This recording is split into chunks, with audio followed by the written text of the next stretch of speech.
Hello everyone, स्वागत है आप सभी का हमारे यूट्यूब चैनल में। दोस्तों, आज के इस वीडियो में हम बिहार बोर्ड क्लास 8 का हमारे अतीत है इसको देखेंगे और चैप्टर नंबर 3 के क्वेश्चन आंसर को देखेंगे। तो देखिए चैप्टर का क्या नाम है, ग्रामीण क्षेत्र पर शासन चलाना। ग्रामीण क्षेत्र पर शासन चलाना, तो ये चैप्टर का नाम है। इसके क्वेश्चन आंसर को हम देखेंगे। तो पेज नंबर 37 पर क्वेश्चन दिया गया है, आइए इसको देखते हैं। देखिए पहला कि निम्नलिखित के जोड़े बनाइए। तो जोड़े बनाना, रैयत मीन्स क्या होता है, किसान, महल, ग्राम समूह, निज, बागान मालिकों की अपनी ज़मीन पर खेती, रैयती है रैयतों की ज़मीन पर खेती। तो ये हमारा ये मैच हो जाएगा ये। उसके बाद से रिक्त स्थान भरें।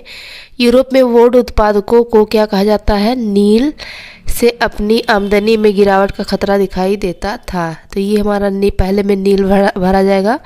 खा में हो जाएगा औद्योगिकीकरण और गा में हो जाएगा कृत्रिम रंग की खोज से नील की अंतर्राष्ट्रीय मांग पर बुरा असर पड़ा। उसके बाद से घा में हो जाएगा चंपारण आंदोलन नील बागान मालिकों के खिलाफ था। चंपारण आंदोलन नील बागान मालिकों के खिलाफ था। तो ये हमारा क्वेश्चन यहाँ से लेकर के यहाँ तक ये रिक्त स्थान कंप्लीट हो जाता है। उसके बाद क्वेश्चन आंसर देखिए है, आइए विचार करें। अस्थाई बंदोबस्त के मुख्य पहलुओं का वर्णन कीजिए। तो इसका आंसर देखिए यहाँ पे है। तो अस्थाई बंदोबस्त के मुख्य पहलू निम्नलिखित थे। पहला है, राजाओं एवं तालुकादारों को जमींदार मान लिया गया। उन्हें किसानों से लगान वसूलने तथा कंपनी को राजस्व चुकाने का जिम्मा सौंपा गया। जमींदारों द्वारा चुकाई जाने वाली राशि अस्थायी रूप से तय कर दी गई थी, अर्थात भविष्य में इसमें बढ़ोतरी नहीं की जा सकती थी। और चौथे पे है, जो जमींदार राजस्व चुकाने में विफल रहता था उसकी जमींदारी छीन ली जाती थी। तो इस तरह से हमारा थर्ड का आंसर कंप्लीट हो जाता है।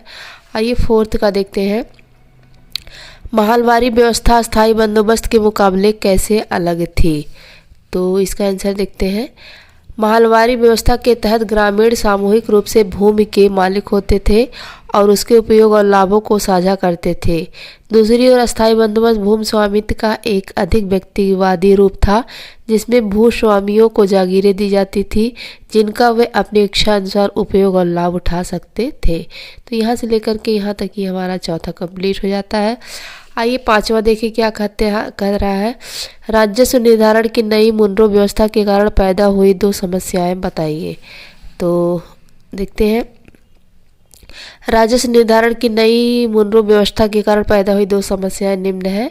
राजस्व अधिकारियों ने भू राजस्व की दर काफ़ी ऊंची रखी थी। रैयत इतना अधिक भू राजस्व देने की स्थिति में नहीं थे।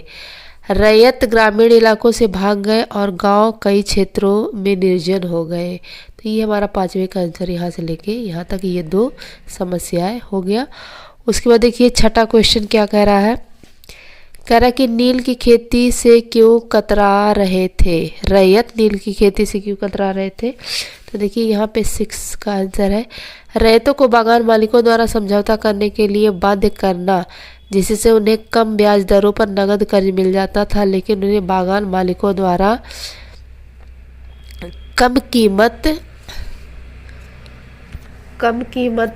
पर नील बेचने पर मजबूर किया जाता था, जिससे रैयत अपना ऋण नहीं चुका पाते थे और अगली फसल के लिए दोबारा अग्रिम ऋण मिल जाता था और ये चक्र निरंतर चलता था, जिससे किसानों की दुर्दशा होने लगी। तो ये हमारा हो जाता है कंप्लीट 6 का क्वेश्चन। उसके बाद से देखिए, उसके बाद से 6 में अभी और है। ये देखिए वो फर्स्ट नंबर पे था, ये सेकंड नंबर। बागान मालिक चाहते थे कि किसान अपने सबसे उपजाऊ खेतों में ही नील की खेती करे, लेकिन नील के साथ एक परेशानी थी कि उसकी जड़ें बहुत गहरी होती थी और वहाँ पर नील की खेती के बाद धान की खेती नहीं की जा सकती थी। उसके बाद से थर्ड नंबर पे ही 6 में है।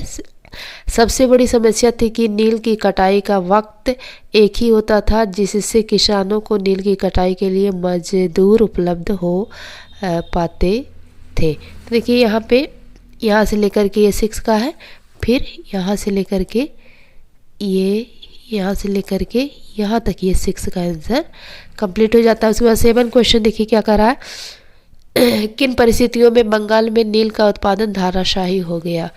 तो 18वीं सदी के आखिरी दशकों से ही बंगाल में नील की खेती तेजी से फैलने लगी थी। बंगाल में पैदा होने वाला नील दुनिया के बाजारों पर छा गया था। 1788 में ब्रिटेन द्वारा आयात किए गए नील में भारतीय नील का हिस्सा केवल लगभग 30% था। 1810 में ब्रिटेन द्वारा आयात किए गए नील में भारतीय का हिस्सा 95% हो चुका था। तो इस तरह से हमारा ये 7 का आंसर कंप्लीट हो जाता है।